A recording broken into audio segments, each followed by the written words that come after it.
Good morning, doctor. So my name is Panding Goh. My rank number is 2204514, and today I would like to answer the part 2 examination of machine learning. So for question 1, I built a stacking example model to predict the CO and LS emission separately. The 5 base learners were S3 his gradient boosting, extra twist, random forest, and KNN. For S3 I used 1500 estimators, learning rate 0.02, max step 6, and self-sampling of 0.8. For his gradient boosting, I used max iteration 1500, learning rate 0.05, max leaf node 63, and early stopping extra 3 used 400 estimators, random forest used 300 estimators, and KNN used 10 neighbor with standard scalar because it is distance based. So the meta learner was ridge regression with alpha equal to 1.0. I also use CV equal to 5 and pass-through is true in the stacking model. So we random stick equal to 42 where applicable. So the data flow works like this. The original 9 gas turbine input feature are first passed into the all 5 base learner. During training, I use 5-fold cross validation to generate out-of-fold prediction. In each fold, the base learner are trained on 4-fold and predict the remaining held on fold. This gives the model prediction for the whole training set, but each prediction comes for a model that did not train on the sample. This out-of-fold prediction become new input feature for the rich meta model. Since pass-through equal to true, the rich model also receive the original 9 feature. At test time, the base learner are fitted on the full training set, then they predict the test set. And this prediction plus the original feature go into a rich to produce the final output. And then the next one, stacking improve. The stacking can improve the performance because the base learner are diverse. Extra twist, random forest are bagging models, so they reduce the variance. S3 and his gradient boosting are boosting models, so they learn difficult patterns sequentially. KNN as a local distance-based view. Since this model do not make exactly the same error, so the rich can combine their prediction and reduce the overall error. So this is why the stacking gives the best result. For CO, the stacking model can achieve a RMSE of 1.048 and the R-square around 0.8. For NOx, it achieved RMSE of 3.718 and R2 around 0.9. This was better than the gradient boosting, where NOS RMSE was only 4.174, and better than AdaBoost, where the NOS RMSE was 4.913.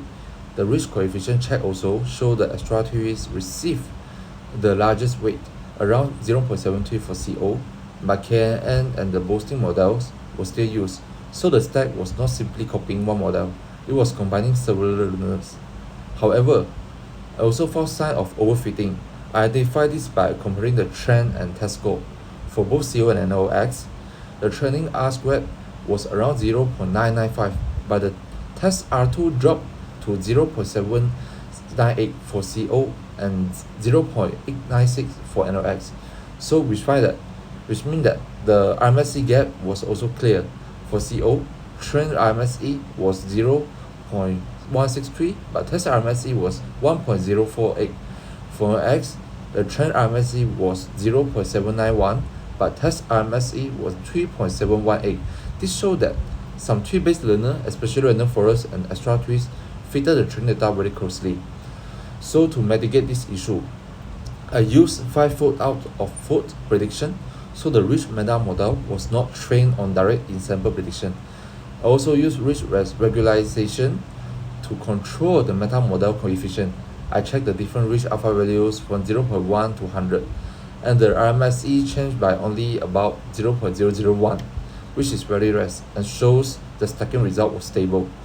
I also included a chronological validation in the appendix. You can see that in A1, which show that random split performance can be optimistic for future year prediction.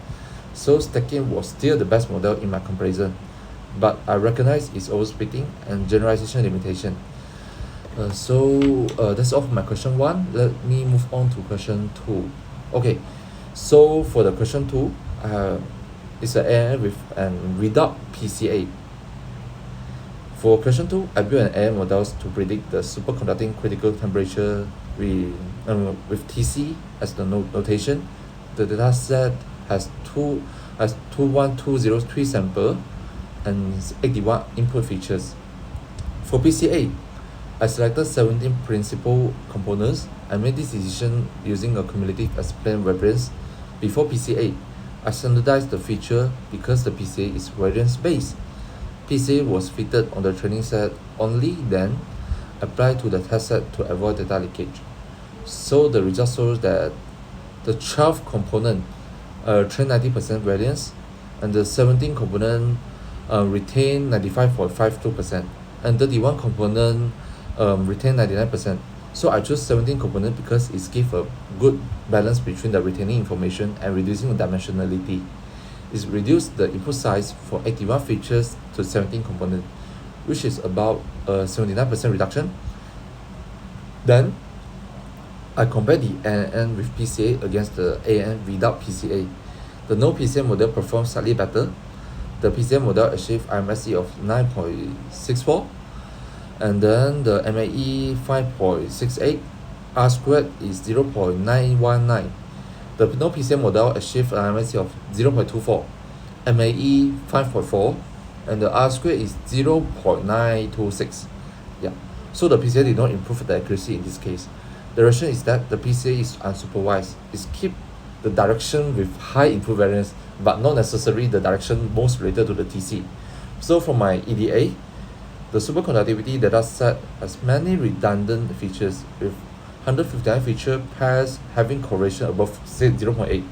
So the PCA is useful for reducing the redundancy, but it discarded the 4.48% of variance, but still contain useful predictive information that while the original 81 features model are slightly outperform the PCA model. In terms of stability, both models were controlled well.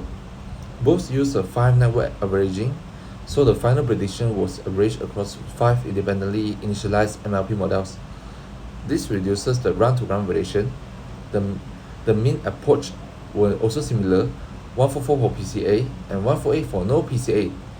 For overfitting, both models had the small trend test R squared gaps 0.033 for PCA and 0.031 for no PCA. This means neither the model shows serious overfitting, mainly because of early stopping, the L2 regularization, target scaling on assemble averaging.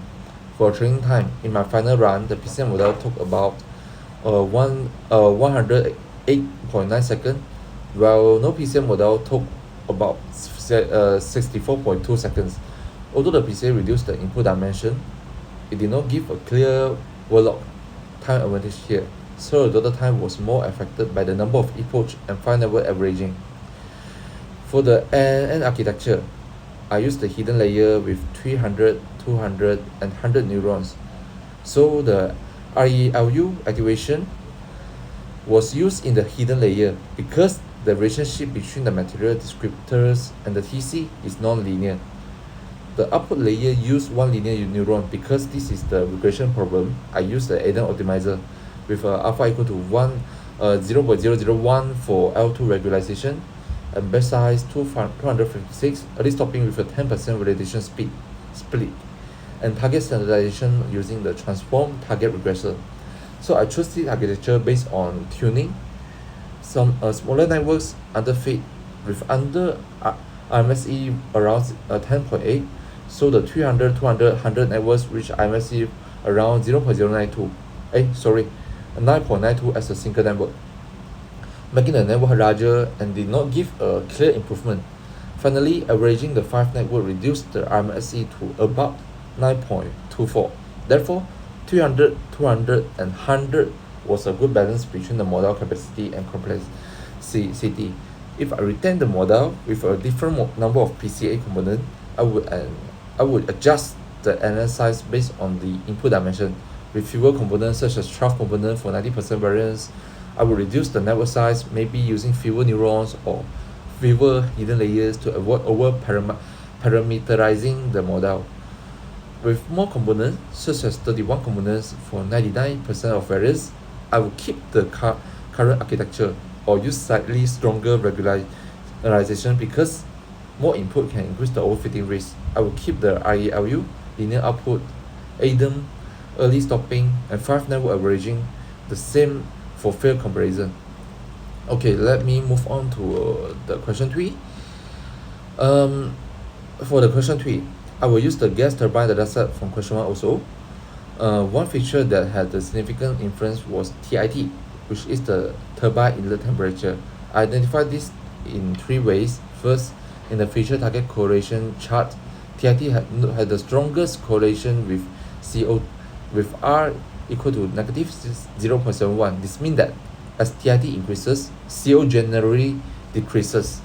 Second, the correlation heat map showed that the TIT was part of the load-related feature group, together with TEY, CDP, and GTEP. Third, the gradient boosting feature. Its importance, plot ranked the TIT and the load variables as important for CO prediction. Since both the statistical correlation and the model-based feature importance pointed to TIT, I consider it as a paramount important feature. And then the pre-processing decision I made was applying the standard scaler selectively. I did not scale the feature for tree-based models such as the AdaBoost, gradient boosting, and XGBoost, random forest, and extra trees, because tree split are not affected by the feature magnitude. However, I use scaling for KNN and Ridge inside the stacking model. KNN is listen best, like I mentioned just now, so without scaling, the large range of features like TIT, ambient pressure can dominate the distance calculation. So the ridge regression is also affected by the feature scale because user coefficient and regularization. So the scaler was overfitted on the training set only and then applied to the test set. This prevents the test set information from leaking into the pre-processing. The impact is that the scale sensitive part of the stacking model can work properly, while the tree-based models still use the original feature values. So if I were given a similar set with more feature, I would focus more on redundancy and overfitting. I will check the correlation, feature importance, and possibly use PCA or feature selection if many variables overlaps. I will also use the stronger regularization and cross-validation. If the dataset have fewer features, I would avoid removing too much information. I will just keep the most physically meaningful variables and focus more on the feature engineering, such as the interaction terms or lax feature if the data are time-based. I will also use the simpler model where possible to avoid the overfitting. So in general, with more features, I will focus on reducing redundancy. With fewer features, I would focus on preserving the useful information and extracting more values from each feature. So I think I cover all your questions. Thank you so much.